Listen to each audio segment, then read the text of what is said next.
It's been a long wait for Series 3 of Sherlock, but now the end is in sight. On New Year's Day, fans will finally find out how Sherlock, played by Benedict Cumberbatch, survived falling from a hospital roof. But not one to brag, the ever-modest Benedict is just hoping it will provide viewers with some light relief.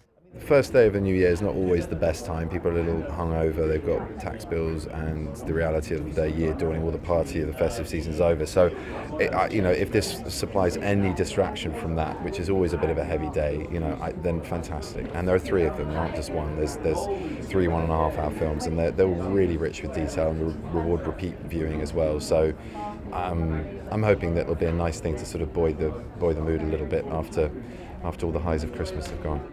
Things have changed for Martin Freeman, who plays Sherlock's sidekick, John Watson. As far as he's concerned, it's 2 years since he lost his best friend. His best friend died in front of his eyes, and he's had to move on or just be depressed. And I think probably part of him does still carry a bit of that depression or a bit of that sadness that you do, I think, when you lose someone. When we lose someone very close to us, I don't think we ever quite get over it, and John will always have the residue, I think, of that sadness. But he's fallen in love and he's moved on. John was always a bit of a ladies' man. It was established that he always liked the birds. And in a case of life imitating art, Martin's on-screen wife is actually his wife in real life. If you can do it, and if you have a sort of chemistry off-screen and on, you should do it. Because it also means you can see each other. Because when you're working away from home, you don't get to see them a lot of the time. So you can share a car in and a car home. It's lovely. Yeah.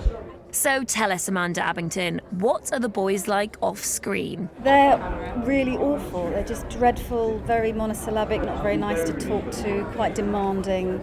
Martin's like that. No, they're not. What can I say? No, they're fantastic. Benedict's a dear friend, and I've lived with Martin for 13 years.